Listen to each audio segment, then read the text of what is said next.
The wind howled through the cracked window of the dusty hollow jail, carrying with it the scent of rain and regret. Inside the dim cell, Clara Mayhew sat on the edge of a rusted cot, her hands clasped tightly, her widow's black dress frayed at the hem. Her eyes, wide and glistening, held a story no one in this small Texas town had ever bothered to hear.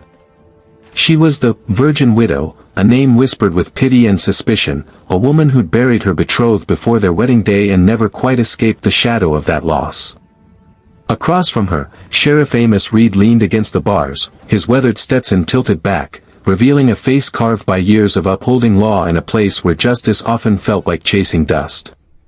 Clara's voice broke the silence, trembling but resolute. "I need your 11 inches, Sheriff," she whispered, her words hanging in the air like a confession. Amos froze, his brow furrowing, unsure if he'd heard right. What could she mean? And why, in this desolate cell at midnight, did her plea feel like it carried the weight of the world? Clara wasn't a criminal, not in the way folks usually thought. She'd been arrested for stealing a loaf of bread from Mr. Grayson's store, a desperate act to feed the orphan Miller children she'd taken in after their parents died in a fire. Dusty Hollow was a town teetering on hard times, drought had choked the fields, and kindness seemed as scarce as water. Clara, barely 25, had become a mother to 3 children she hadn't born, scraping by in a shack at the edge of town. Her fiancé, Jacob, had been her anchor, a kind-hearted blacksmith who'd promised her a life of love before a fever stole him away 2 days before their wedding. The town called her the Virgin Widow, a nickname that stung like a slap, but Clara wore it quietly, her heart too full of others' needs to dwell on her own pain. Amos, a widower himself, knew loss too well. His wife, Mary, had passed 5 years ago, leaving him with a daughter, Ellie, and a heart he'd locked away. He'd seen Clara's quiet strength, the way she carried herself despite the whispers, but he'd never spoken to her until tonight. "What's that you said, Clara?" Amos asked, his voice low, cautious. Her cheeks flushed, and she reached into her pocket, pulling out a folded piece of paper, yellowed and worn. 11 inches, Sheriff. This letter. It's all I have left of Jacob, and it's 11 inches long when unfolded. I need it back. Mr. Grayson took it when he caught me with the bread. Said he'd keep it as collateral until I paid him back. Amos's shoulders eased, a mix of relief and curiosity washing over him. He'd expected something else entirely, but this was a plea that cut deeper than he'd imagined. The letter wasn't just paper, it was Clara's last tether to a life she'd almost had. "Why is it so important?" he asked, stepping closer to the bars. Clara's eyes met his, and for the first time, he saw not just the widow, but the woman, fierce, fragile, and fighting for something bigger than herself. Clara unfolded the letter carefully, as if it might crumble under her touch. Jacob wrote this the day he got sick. He was burning with fever, but he sat up in bed, scribbling these words for me. He said they were his promise, his heart, in case he didn't make it. I read it every night, Sheriff. It's what keeps me going for those kids. If I lose it, her voice cracked, and she looked away, clutching the paper to her chest. Amos felt a pang in his own chest, remembering the locket Mary had given him, the one he still carried in his pocket, her initials etched into the silver. He cleared his throat, trying to stay steady. Grayson's got no right to hold on to that. I'll get it back, Clara. But why'd you steal the bread? You could have asked for help. Her laugh was bitter, soft. Ask who, Sheriff? This town looks at me like I'm cursed. The Virgin Widow, they call me. Like I'm some ghost who shouldn't be here. Those kids were starving. I had no choice. Amos leaned back, his mind racing.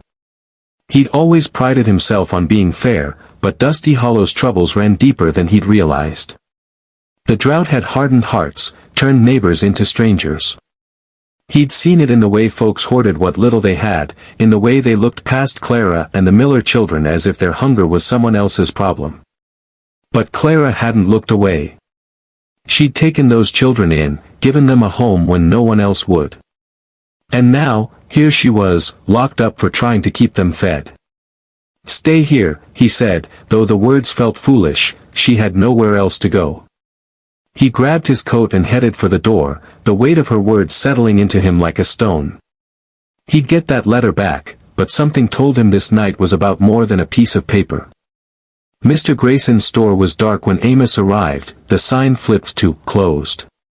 He banged on the door until the old man shuffled out, his scowl as permanent as the dust on his shelves. "What's this about, Sheriff?" Grayson muttered, clutching a lantern. Amos didn't waste words. "You've got Clara Mayhew's letter. Give it here." Grayson's eyes narrowed. "She stole from me. That letter's mine until she pays." Amos stepped closer, his voice low but firm. "You know she's got nothing to pay with. And you know that letter's worth more to her than any loaf of bread. Hand it over, or I'll be back with a warrant." Grayson grumbled but relented, retrieving the folded paper from a locked drawer. As Amos held it, he felt its weight, not just the paper, but the hope it carried. He thanked Grayson curtly and turned back into the night, the letter safe in his pocket. Back at the jail, Amos handed the letter to Clara through the bars. Her fingers trembled as she took it, her eyes brimming with tears. "Thank you," she whispered, clutching it like a lifeline. But Amos wasn't done. He unlocked the cell door, swinging it open. "You're not staying here tonight," he said. "This ain't justice, locking up a woman for feeding hungry kids." Clara hesitated, searching his face. "But the law's meant to protect, not punish the desperate," he cut in. "Come on. I'm taking you home." As they stepped into the cool night air, Clara beside him, Amos felt something shift inside him. For years, he'd enforced the rules, kept his distance, let his grief for Mary keep his heart at arm's length. But Clara's courage, her selflessness, was waking something in him, a need to do more than just keep the peace. They walked in silence toward Clara's shack, the stars bright above the parched land. When they reached the small, weathered house, the Miller children, Lila, Tommy, and little Beth, ran out, their thin faces lighting up at the sight of Clara. "Miss Clara!" Lila cried, throwing her arms around her. Clara knelt, hugging them tightly, the letter still in her hand. Amos watched, his throat tight. He thought of Ellie, his own daughter, safe at home with his sister. How easy it was to forget what others carried when your own burdens felt heavy enough. "Sheriff," Clara said, standing, "why'd you do this? Risk your badge for me?" Amos rubbed the back of his neck, searching for words. "Because you reminded me what matters. Those kids need you. And maybe I needed to remember what it means to care." The next morning, Amos called a town meeting at the church, the only place big enough to hold Dusty Hollow's weary residents. He stood at the front, Clara beside him, the letter tucked safely in her pocket. The townsfolk murmured, curious and skeptical, as Amos raised his hand for silence. "Clara Mayhew's been feeding 3 kids who ain't hers, with no help from any of us," he began, his voice steady but burning.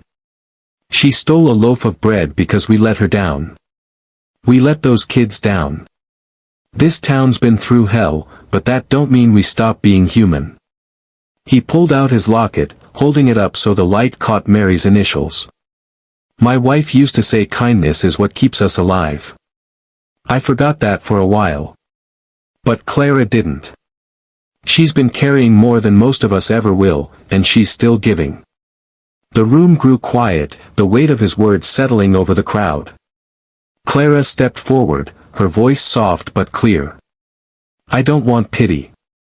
I just want those children to have a chance. Jacob's letter, it reminds me every day to keep going, to love even when it hurts. I'm asking you to help, not for me, but for them." She unfolded the letter, reading a single line, "Clara, love is giving what you don't have, because someone else needs it more."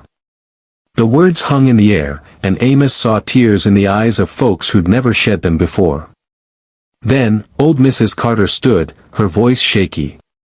"I've got some preserves I can spare. And